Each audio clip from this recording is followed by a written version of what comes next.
قبرستان میں قرآن پاک پڑھنا چاہیے یا نہیں، اور فاتحہ پڑھنا جائز ہے یا نہیں قبر پر؟ دو باتیں سمجھ لیں، ایک قبرستان میں پڑھنا ہے کہ نہیں، ایک ہے میت کے لیے پڑھنا ہے کہ نہیں۔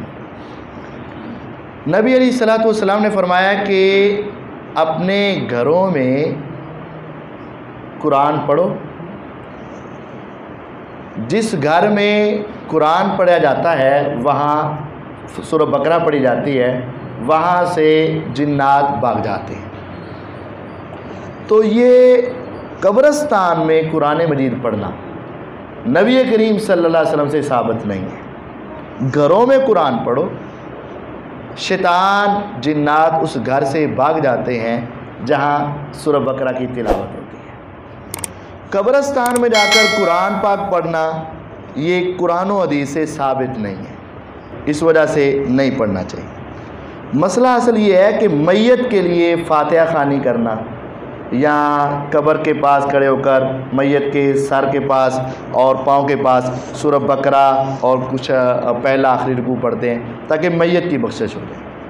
دیکھیں، قرآن مجید اللہ کا کلام ہے اور سب سے عظیم کتاب ہے، اس کے ساتھ محبت ہمارے ایمان کا رشتہ ہے، جس کو محبت نہیں اس کو ایمان نہیں۔ لیکن یہ قرآن زندہ کے لیے ہے، فوت شدہ کے لیے۔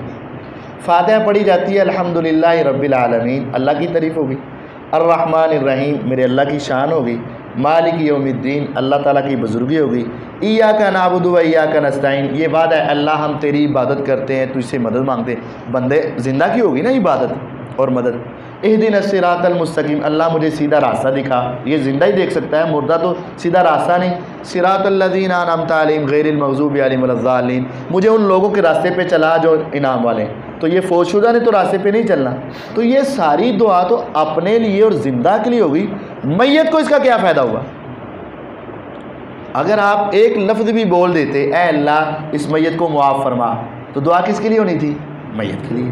اے اللہ اس کو عذاب سے بچا، اے اللہ اس کے حساب کو آسان فرما، اے اللہ اس کی قبر کو روشن فرما۔ یہ ایک ایک جملہ کن کے لیے؟ ان کے لیے۔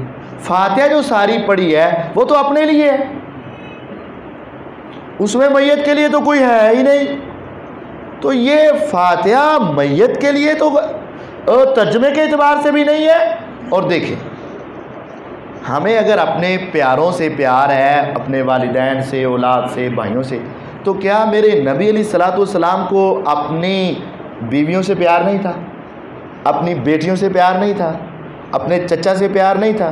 نبی علیہ الصلوۃ والسلام کی زندگی میں آپ کے چچا حمزہ رضی اللہ عنہ فوت ہوئے، شہید ہوئے غزوہ احد میں، آپ بہت روئے، بہت روئے۔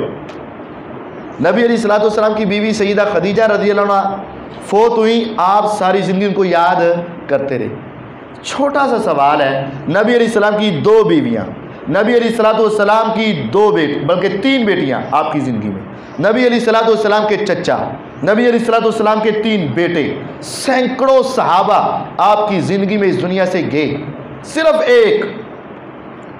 ایک پوری دنیا میں سے صرف ایک حدیث ایسی نکال لی جائے جس میں ہو کہ پیغمبر علیہ السلام نے فلاں صحابی، فلاں صحابیہ، فلاں بیوی، فلاں بیٹی، فلاں بیٹا، فلاں چچا کی قبر پر جا کر یا گھر میں بیٹھ کر فوتگی والے دن یا اگلے دن ایک آیت بھی، ایک سورت بھی پڑھ کر ان کو ثواب بخشا ہو۔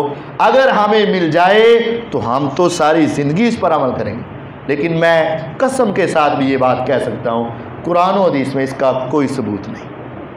اس وجہ سے قرآن زندوں کے لیے ہے، آج عمل کرو۔